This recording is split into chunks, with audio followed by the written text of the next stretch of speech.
Combattant invaincu, héros de la guerre de 100 ans, traître à la Bretagne ou encore petit seigneur analphabète particulièrement laid, je vous présente aujourd'hui le légendaire Bertrand du Guesclin.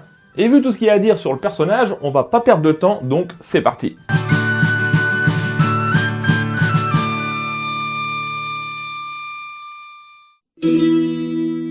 Né d'une famille de petite noblesse, il naît à la Mottbrunn, près de Dinan, aux alentours de 1320. Et il semble avoir une enfance assez difficile. Peu aimé par ses parents, il est élevé par une nourrice loin de ces derniers, n'est pas formé à la chevalerie et n'a pas le droit de manger à la même table que ses frères. Alors pourquoi est-il rejeté ? Apparemment Bertrand est laid, mais très laid. Petit, les jambes courtes, les bras trop longs, et la peau noire comme celle d'un sanglier, mais ça, on y reviendra. Selon un chroniqueur de l'époque, Bertrand est l'enfant le plus laid qu'il y eut de reine à Dinan. C'est flatteur, mais Bertrand est bagarreur et il ne cesse de se battre avec ses frères et les paysans alentours. À tel point que son père doit l'emprisonner quelques jours afin de le calmer. Suite à ça, du Guesclin est envoyé à Rennes, chez son oncle qui s'appelle également Bertrand du Guesclin. C'est original. Loin de ses parents et de son enfance difficile. Et c'est à Rennes que son nom va sortir de l'anonymat le 4 juin 1337. Un grand tournoi est en effet organisé par Jeanne de Penthièvre en l'honneur de son mariage avec Charles de Blois, les futurs prétendants au trône ducal lors de la terrible guerre de succession qui est sur le point d'éclater. Bertrand, qui veut y participer mais qui est interdit on ne sait pas trop pourquoi, s'arrange avec son cousin qui accepte de lui prêter son armure. Et Bertrand, le visage caché par son aume, défait un à un une douzaine de chevaliers. C'est lorsqu'il se retrouve face à son père dans la joute qu'il dépose les armes, refusant de le combattre et montrant son visage au public. Son père est stupéfait et il s'engage à le financer pour l'armée afin que Bertrand puisse faire ce pourquoi il semble destiné, la guerre. Et ça tombe bien, puisqu'en 1341, après la mort du duc Jean III qui n'a pas nommé d'héritier, une super idée au Moyen-Âge, sa nièce Jeanne de Penthièvre et son mari Charles de Blois se retrouvent confrontés à Jean de Montfort, demi-frère du duc récemment décédé, et sa femme Jeanne de Flandre. Cette guerre va durer 23 ans, s'étalant sur 2 générations, et est un événement majeur de l'histoire de Bretagne médiévale que je n'ai pas encore traité, mais qui aura bien entendu droit à ces vidéos. Oui, parce que là, il y en aura plusieurs, c'est obligé. Toujours est-il que la comtesse de Penthièvre est soutenue par le roi de France Philippe VI, oncle de Charles de Blois, et que Jean de Montfort est soutenu par Édouard III d'Angleterre. Et Bertrand, dans tout ça, choisit le camp de la comtesse de Penthièvre, puisqu'il en est le vassal, le domaine de ses parents étant situé dans la seigneurie du Penthièvre. C'est à ce titre qu'avec une poignée d'hommes, il va, à partir de la forêt de Brocéliande, mener des actions de guérilla, harcelant les troupes anglo-bretonnes qui sillonnent le secteur. En 1354, il prend ainsi le château de Grand Fougeray par ruse, déguisé en bûcheron afin de s'y introduire par la grande porte. En 1357, il défend Rennes, assiégé par le duc de Lancaster, fils d'Édouard III. Il est alors surnommé par les Anglais le Dog noir de Brocéliande. Dog pour sa férocité et noir pour sa couleur de peau, mais ça, on en reparlera. C'est lors de cette guerre qu'il rencontre sa première épouse, Tiphaine Raguenel, fille d'un des champions du combat des 30. Le combat des 30 qui est également un épisode de cette guerre. Il s'est passé plein de choses pendant 23 ans. Et l'histoire est suffisamment intéressante pour que je vous la raconte rapidement. Alors que Dinan est assiégé, toujours par le duc de Lancaster, et que Bertrand défend la ville, une trêve de 15 jours est déclarée. Sauf que Olivier du Guesclin, frère de Bertrand, se fait capturer par Thomas de Canterbury, frère du célèbre archevêque. Bertrand, en colère suite au non-respect de la trêve, provoque en duel Thomas, qui accepte. Et c'est à Dinan, devant une immense foule, dont Tiphaine Raguenel, réputé pour son intelligence et sa beauté, que se déroule un duel assez vite réglé.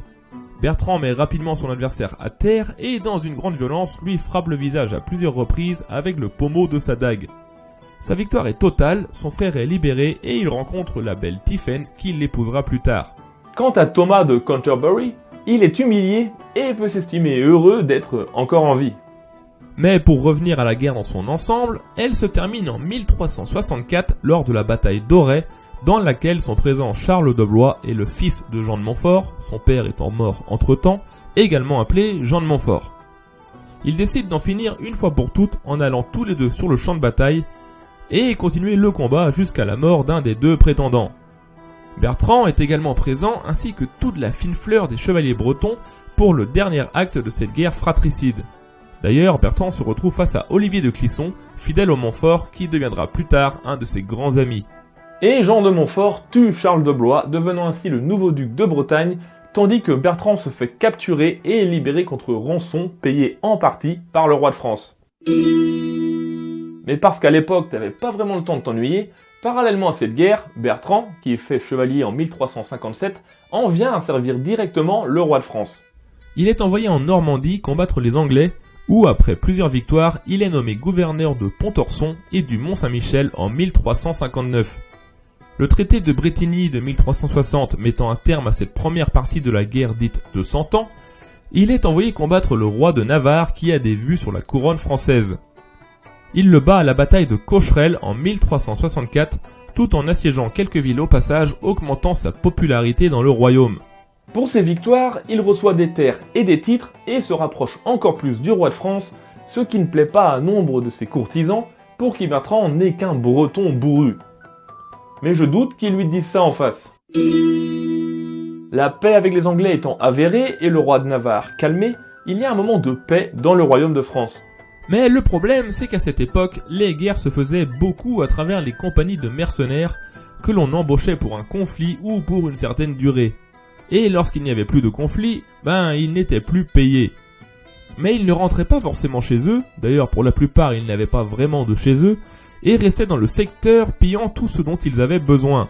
On les appelait alors les grandes compagnies ou routiers parce qu'ils appartenaient à une route, ce qui signifiait troupe en français de l'époque. Et après le traité de Bretigny, ils étaient environ 30 000 quand même. Donc le roi ne peut pas les laisser vagabonder comme bon leur semble. C'est alors qu'il pense à Duguesclin à qui il charge de les mener en Castille, où une guerre de succession a également lieu entre Henri de Trastamare, soutenu par le roi de France, et son demi-frère Pierre le Cruel, soutenu par les Anglais menés par le prince noir, fils du roi d'Angleterre. Bertrand, suivi de plusieurs nobles bretons, dont Olivier de Clisson, se rend donc en Espagne avec ses mercenaires, non sans les laisser piller quelques domaines au passage comme celui du pape d'Avignon. À peine arrivé, il livre la bataille de Narera le 3 avril 1367, menée par Henri de Trastamare contre l'avis de Bertrand, qui lui veut plutôt mener des actions de guérilla. Et cette bataille est un échec cuisant, avec pas loin de 15 000 morts du côté de Trastamare, ainsi que la capture de Duguesclin. Capturé par le prince noir, qu'il a déjà combattu plusieurs fois, Bertrand, très sûr de lui, propose de fixer lui-même sa rançon à 100 000 livres, persuadé que ses amis paieraient rapidement pour le libérer. Au bout d'un moment, il descend à 60 000 et la somme est réunie assez rapidement, puisque le roi de France y participe, ainsi que la femme du prince noir, fervente admiratrice de Duguesclin. Il est donc libéré et peut continuer la campagne castillane du côté d'Henri de Trastamare. Campagne qui le mènera à la bataille de Montiel le 14 mars 1369, se soldant cette fois-ci par une victoire. Celle-ci est d'autant plus définitive puisqu'elle voit la mort de Pierre le Cruel. Ce dernier est en effet capturé par un lieutenant de Duguesclin et alors qu'il est retenu dans une tente, son demi-frère, Henri de Trastamare, dans un accès de fureur se jette sur lui en essayant de le poignarder avant d'ordonner qu'on lui coupe la tête sur le champ. Sympa. Toujours est-il que c'est un succès pour Bertrand qui se voit offrir des terres et est fait duc de Molina. Mais une meilleure récompense l'attend à son retour. Le 2 octobre 1369, Charles V, le roi de France, qui a toute confiance en Bertrand, le nomme connétable de France malgré l'avis négatif de nombre de ses courtisans. Donc grosso modo, c'est le chef des armées royales. Rien que ça. Avec comme mission royale de libérer les territoires continentaux sous domination anglaise, ce qui est maintenant possible puisque Charles V a rompu le traité de Bretigny en 1368. Bertrand, qui ne cherche pas de grandes batailles, va décider de libérer le royaume province par province, château par château, avec une petite centaine d'hommes, dont des Bretons comme Olivier de Clisson, Guy de Laval ou encore le vicomte de Rohan, utilisant la ruse si possible à travers une guerre de guérilla. Il attaque les camps anglais en pleine nuit, comme à la bataille de Pont-Valin en 1370, habille ses hommes en uniforme anglais pour se faire ouvrir les portes de Niort en 1372, prend La Rochelle après 2 mois de siège la même année, libère le Poitou en 1373, utilise l'artillerie naissante pour faire tomber les défenses d'un château en 1374, libère la Normandie en 1376, bref, il est très efficace et renforce considérablement le royaume de France. Mais il y a une épine dans le pied de Charles V, la Bretagne, qui est bien plus proche diplomatiquement des Anglais que des Français. Depuis la bataille d'Auray, qui a abouti au traité de Guérande en 1365, la Bretagne essaie de rester neutre dans les conflits voisins. Mais le duc Jean IV, soutenu par les Anglais, il a tout de même épousé une sœur du prince noir, laisse les troupes anglaises débarquer dans le duché afin de transiter en toute sécurité vers le royaume de France, ce qui crée pas mal de mécontents dans l'entourage du duc et surtout dans l'entourage de Jeanne de Penthièvre, ancienne prétendante au trône ducal. Aussi, lorsque Jean IV laisse débarquer 4000 Anglais à Saint-Malo en 1373, c'en est trop et une partie de la noblesse bretonne décide de se soulever. Ils en appellent alors à Charles V qui profite avec plaisir de cette occasion en chargeant du Guesclin de repousser les Anglais.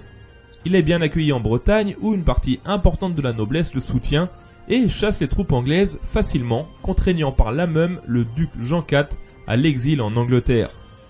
Mais rapidement, le roi nomme son frère à la tête du duché et proclame la déchéance de Jean IV ainsi que la confiscation du duché pour le rattacher au royaume de France. Ce n'est ni plus ni moins qu'une annexion en bonne et due forme, mais peut-être un peu trop rapide. En effet, la noblesse bretonne, comprenant qu'elle s'est faite berner, décide à l'unanimité, y compris Jeanne de Penthièvre, de rappeler Jean IV d'exil en 1378 pour contrer le roi de France. Et le duc débarque à Dinard en sauveur avec des troupes anglaises le 3 août 1379. Bertrand, alors basé en Bretagne avec son armée, connétable de France et serviteur du roi, celui-là même qui a confisqué le duché, reçoit l'ordre de repousser le duc. Mais il n'en fait rien et laisse Jean IV récupérer le duché. Soupçonné de trahison par le roi de France, du Guesclin songe à remettre son épée de connétable et à s'exiler chez Henri de Trastamare en Espagne. Mais certains nobles interviennent en sa faveur et il est finalement pardonné par le roi. Du Guesclin, que l'on a souvent qualifié de traître de l'un comme de l'autre côté, semble juste en réalité avoir suivi son serment initial, celui de servir la comtesse de Penthièvre.